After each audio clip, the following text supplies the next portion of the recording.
What's up, guys? This is the iPhone X. As the name suggests, this is the 10th anniversary of the original iPhone launch. This particular phone is probably the biggest redesign we've seen in an iPhone to date. With the redesigned home screen and the removal of the home button, this phone represents kind of a fundamental shift away from the original design principles of the iPhone and really every iOS device that's been released to date. So let's check it out. When you really boil it down, the iPhone X has two major new features. The first is the screen, and the second is the Face ID system. These two things drive almost all of the other improvements in the phone. There are a ton of specs around these features, but let's talk about it in real-world terms for a second. The biggest change to this phone is the screen, and in my opinion, it's spectacular. I just reviewed the Pixel 2, which had an OLED panel. When you compare that screen to this phone, I think the screen on the 10 is simply a cut above. In my opinion, the color accuracy is top notch. It's vibrant without being oversaturated. There are a couple other smartphone displays that have great quality, but I think out of the box, the colors and the overall look in this display is the best that I've ever seen in a phone so far. It's a 5.8-inch Super Retina display. It's an OLED panel, which is a first for an iOS device.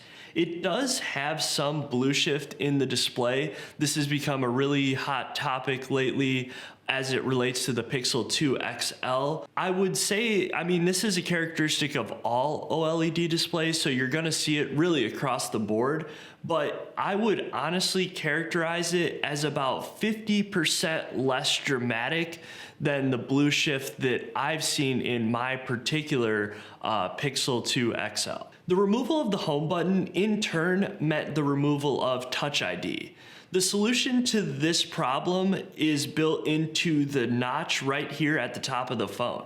Apple calls this new feature Face ID. This is an array of infrared and other sensors that create a 3D map of your face. This map is then in turn used to authenticate you the same way your fingerprint did on the Touch ID technology. It also includes machine learning to supposedly remain accurate over time even as your face changes.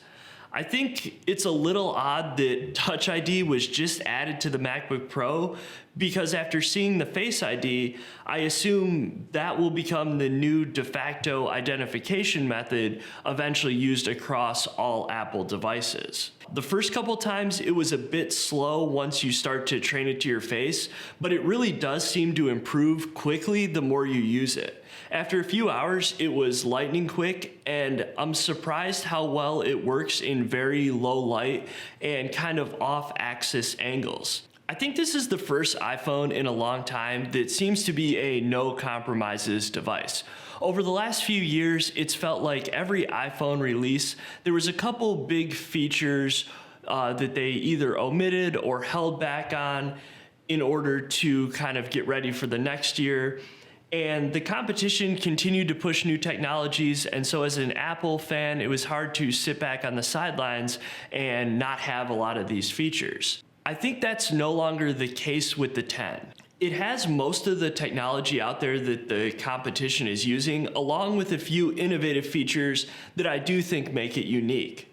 Wireless charging is finally on board, it's water resistant, now they have the OLED display. All of these things are items that have been on the wish list for Apple fans over the last few years, to say the least.